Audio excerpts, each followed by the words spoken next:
Hello viewers, তো আজকের mini ব্লগটা শুরু হলো স্কুল থেকে।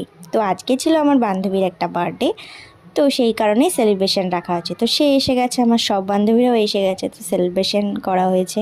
তো আজকে ছিল স্কুলে একটা স্পেশাল ডে। আমাদের একটা ম্যাম যে আজকে রিটায়ারমেন্ট নিচ্ছিল, তো সেই কারণে আমাদের কিছু খাওয়া দাওয়া ম্যাম ট্রিট দিয়েছিল। তো সেইটা নিয়েই পুরো মিনি ব্লগ এবং মেলা নিয়েই বিকেলে আমরা কী করলাম সেই নিয়েই মিনি ব্লগটা শুরু হলো।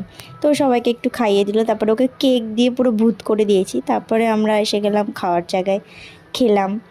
তো আমাদের খাওয়াতে মেনুতে ছিল ফ্রায়েড রাইস, চিলি চিকেন, চাটনি, পাঁপড়, মিষ্টি আর ক্যাম্পা। তো বিকেলে পড়তে চলে আসলাম, পড়ার পর গেলাম মেলায়। একটু না ঘুরলে হয় না, তো বান্ধবীদের সাথে একটু ঘুরু ঘুরু করলাম। তারপরে খেলাম ফুচকা। তারপরে এখানে এত সফট টয়েস এত সুন্দর ছিল, তারপরে মেলাটা একটু ঘুরিয়ে দেখে